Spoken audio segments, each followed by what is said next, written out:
सबैमा नमस्कार। Unity for nation डेभलपमेन्टले आयोजना गरेको कृषि विज्ञ सँग र किसानसँग अन्तर्क्रिया कार्यक्रममा हजुरहरू सम्पूर्णलाई स्वागत छ।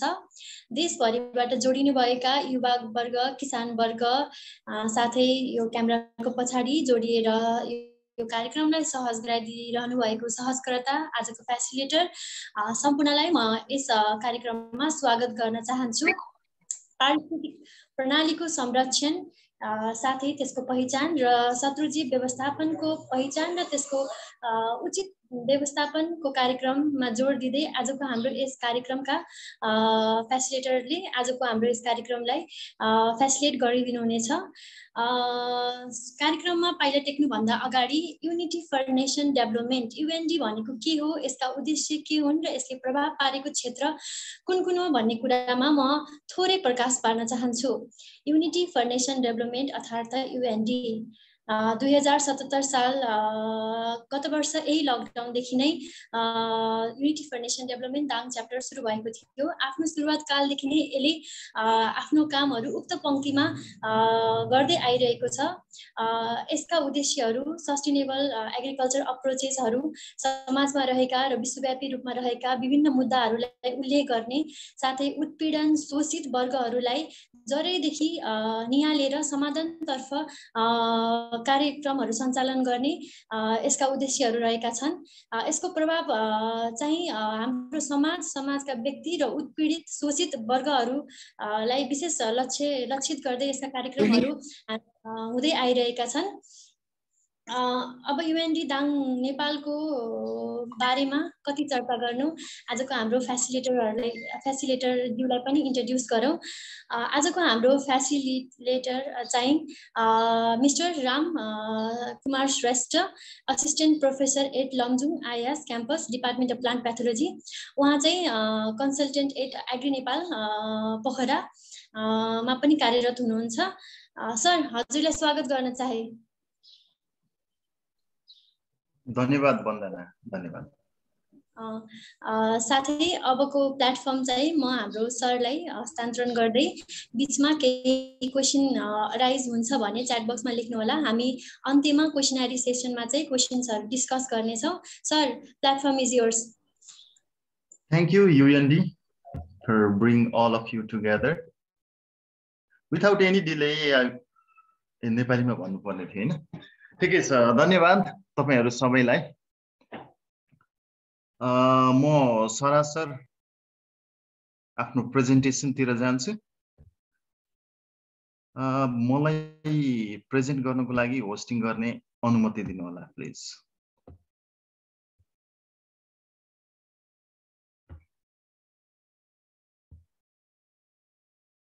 Is it visible for you now?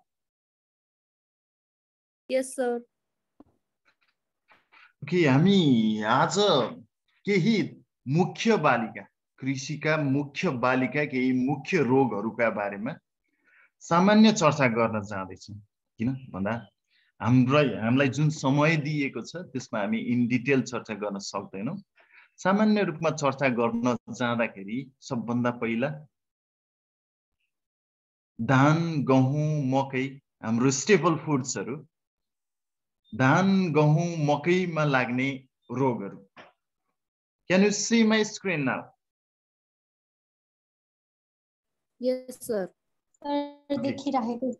हामी धानको रोगहरूको कुरा गर्दा धानमा लाग्ने केही विशेष रोगहरू छन्।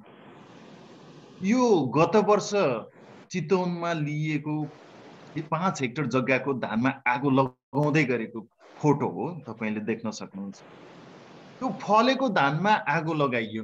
तपाईले गत वर्षको पत्रिकाबाट इको आइरहेछ। गत वर्ष धानमा लगाइएको आगो हो यो पिक्चर तपाईले कतै म्यागजिन कटआउटमा देख्न सक्नुहुन्छ। म्यागजिन कटआउटबाट लिएको। धानमा आगो किन लगाइएको त फलेको धानमा? हेर्दा त्यो फलेको जस्तो देखिन्छ तर फल्या छैन। धान फल्या छ तर प्रत्येक धानको बालाहरू सिक्रो छ। त्यहाँ भित्र धानको पपेटा मात्रै छ, भुस मात्रै छ, धान छैन। यसलाई हामी धानको मरुवा रोग भनेर भन्छौँ। धानको केसमा कुरा गर्दा मरुवा रोग सबभन्दा नेपालको लागि सबभन्दा ठुलो समस्या भनेको मरुवा रोग। यो एउटा ब्लास्टोफ्राइस भन्छ अङ्ग्रेजीमा, पाइरिकुलेरिया ओराइजी प्याथोजनले लाग्ने मरुवा रोग। यो विशेष गरी हामी बर्खे धान भन्छौँ के, चैते धान होइन, बर्खे धानमा विशेष गरी यो आउँछ र यो जुनसुकै अवस्थामा, धानको जुनसुकै अवस्थामा पनि आउँछ कि धान भर्खर हुँदा आउँछ, सिडलिङ हुँदा, बिरुवा हुँदा, धान पोटाउने बेलामा आउँछ, धानको चाहिँ बाला लाग्ने बेलामा आउँछ। सबभन्दा बढी चाहिँ धानको बाला लाग्ने बेलामा आयो भने यसले उस्तै पऱ्यो 100% लस, भन्न त 60% लस भनिएको छ, तर पोहोर हामीले देखियो 100% सम्म लस गर्छ। वास्तवमा यो निकै इम्पोर्टेन्ट रोग हो धानको। धानमा यो रोग कसरी छिन् तपाईलाई यहाँ पिक्चर देखाइएको छ। पातमा बीचमा खरानी रङको, त्यसको वरपर चाहिँ गाढा खैरो रङको, बीचमा खरानी व्हाइटिस ब्राउन जस्तो खरानी रङको, त्यसको वरपर गाढा खैरो, र खैरो एरिया अलिकति डिफ्युज हुन्छ। त्यो खैरो भाग अलिकति डिफ्युज खालको, स्ट्रेट बोर्डर नभइकन डिफ्युज खालको हुन्छ। पातमा त्यस्तो खालको लक्षण देखिन्छ। प्राय जस्तो यो पातमा देखिएको धब्बाहरू चिम्सिलो खालको, तपाईले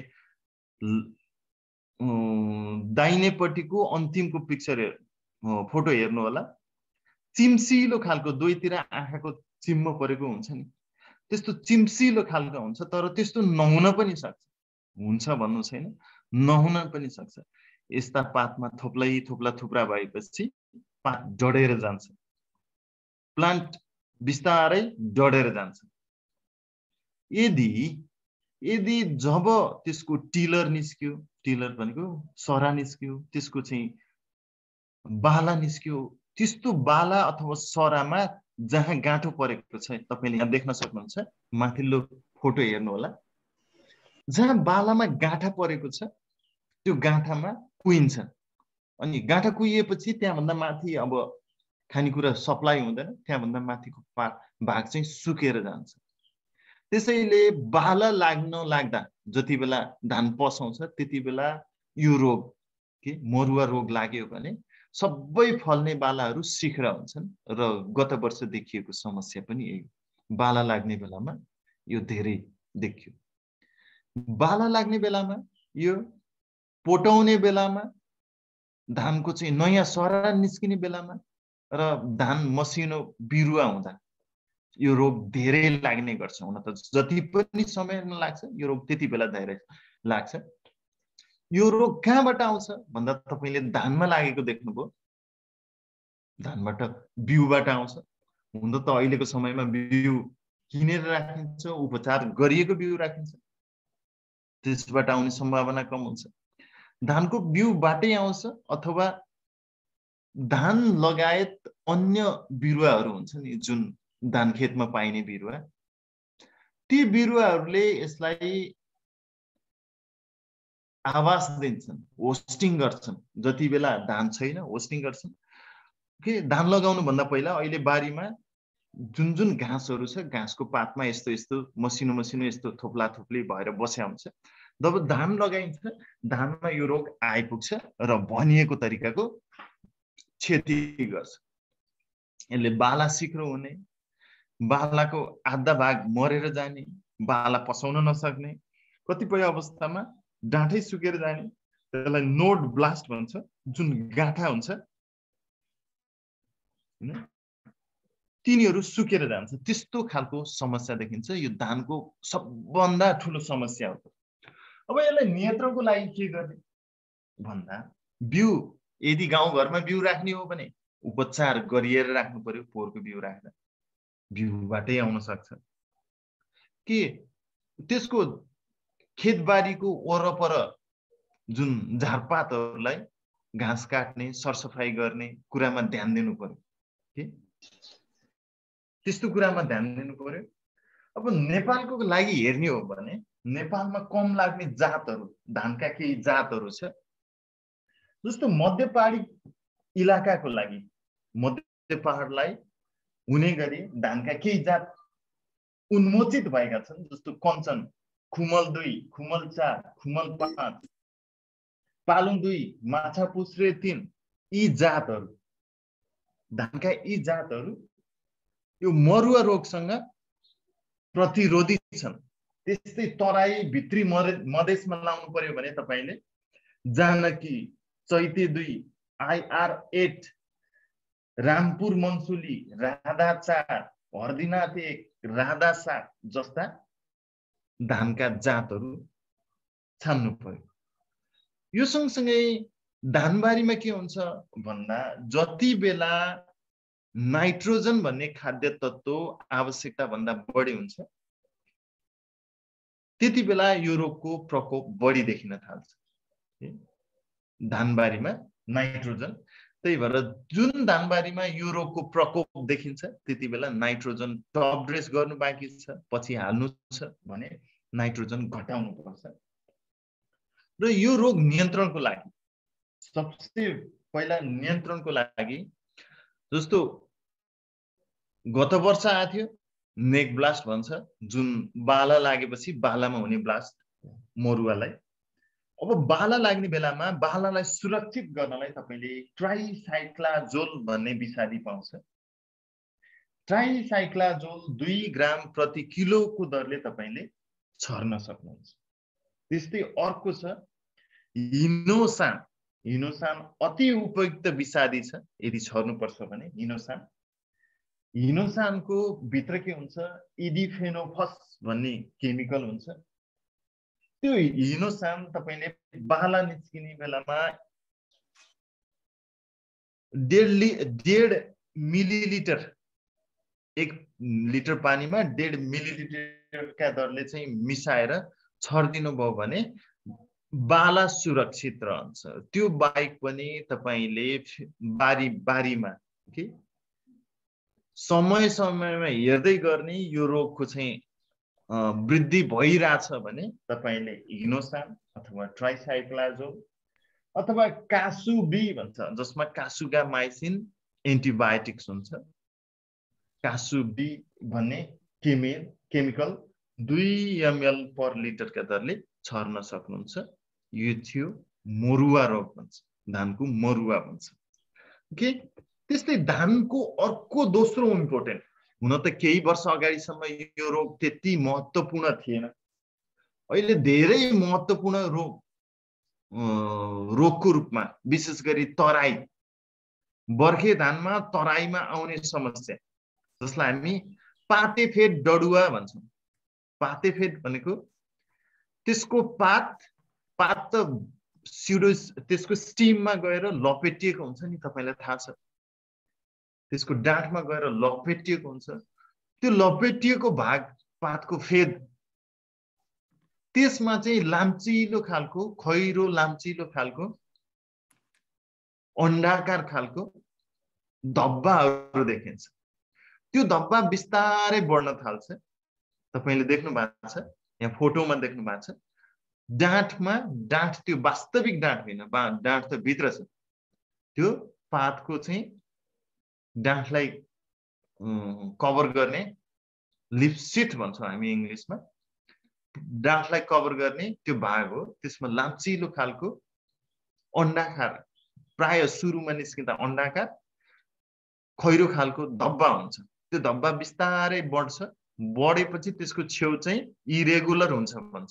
ओके, बाङ्गोटिङ्गो छेउ भएको चाहिँ छेउ बन्दै जान्छ बिस्तारै। त्यो प्लान्ट अब नयाँ पात पलाउने अथवा नयाँ सरा पलाउने काम कम हुँदै जान्छ र कतिपय अवस्थामा त्यो धानको गाँजै बिस्तारै मर्दै जान्छ।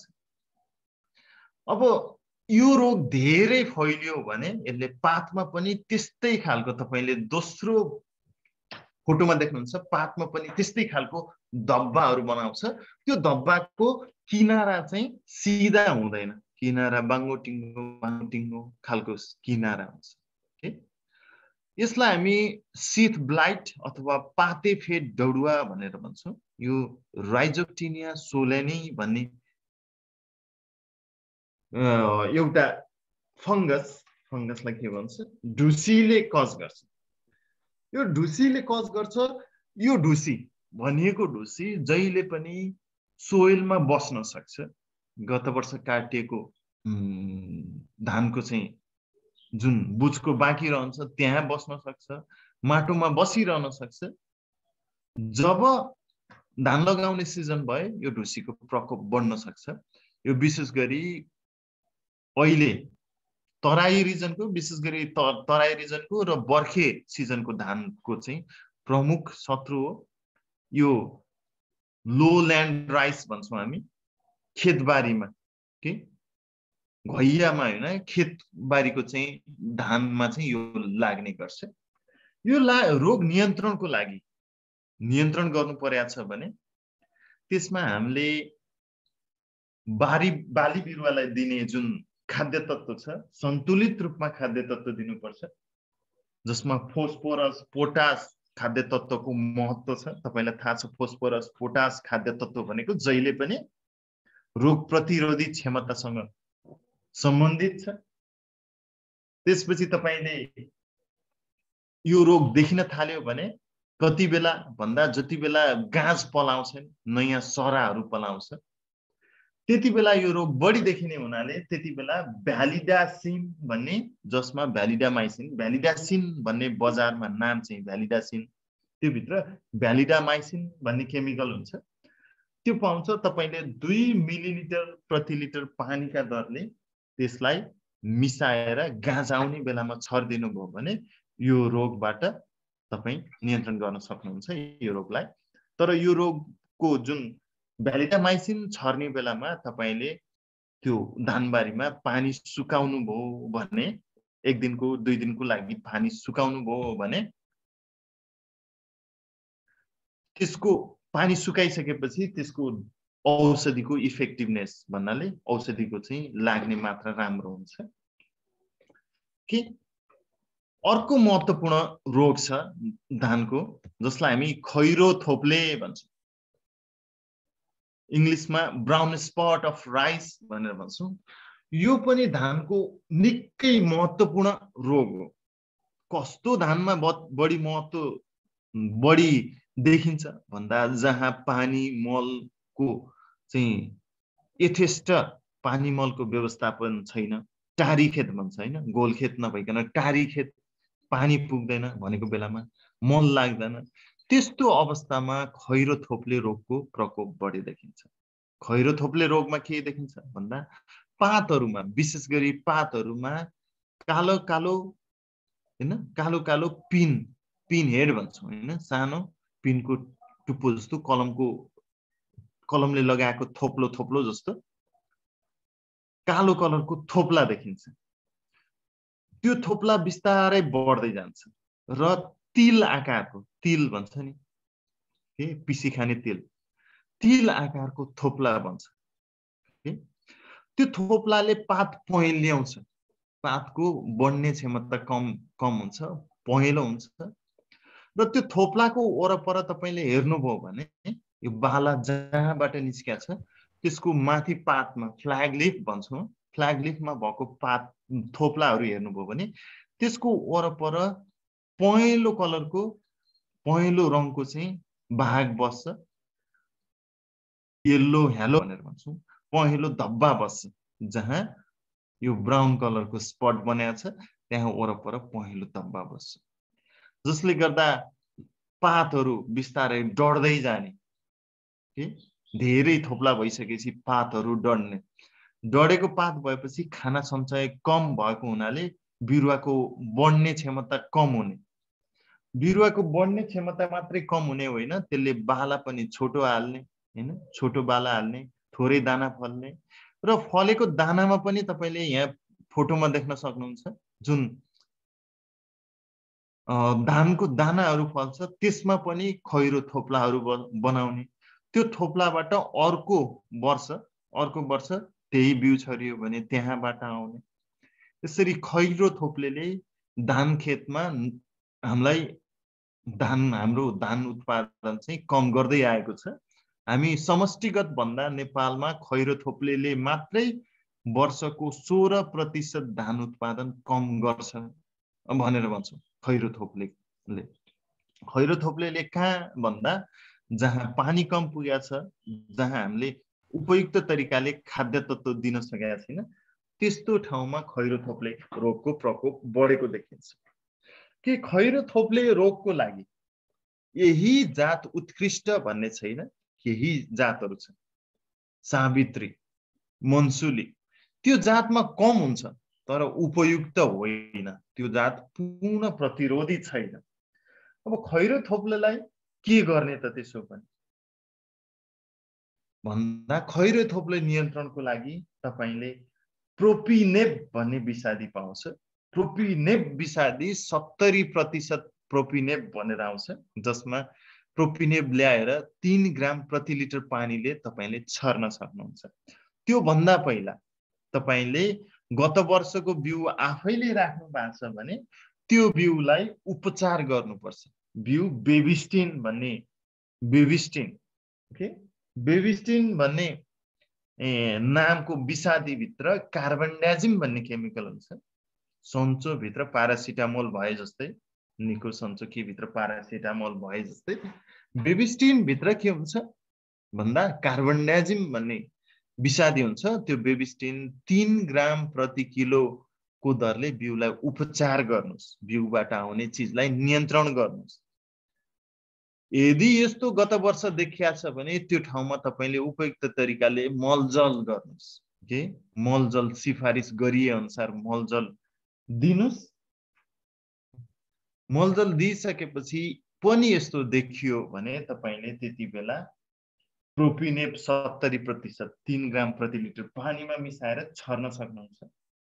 प्रोपिनेब तपाईको वरपर पाइएन भने म्याङ्कोजेब भन्ने जुन DM45 डाइथेनियम म्याङ्कोजेब भनेर पाउँछ, त्यो 3 ग्राम प्रति लिटर पानीमा मिसाएर छर्न सक्नुहुन्छ। ठीक छ।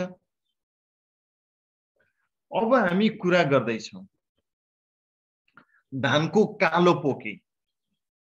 हुन त सुरुमा यो पहेँलो नि हुन सक्छ, हरियो पनि हुन सक्छ, पछि गएर यो कालो हुन्छ, जसलाई हामी कालो पोके भन्छौँ।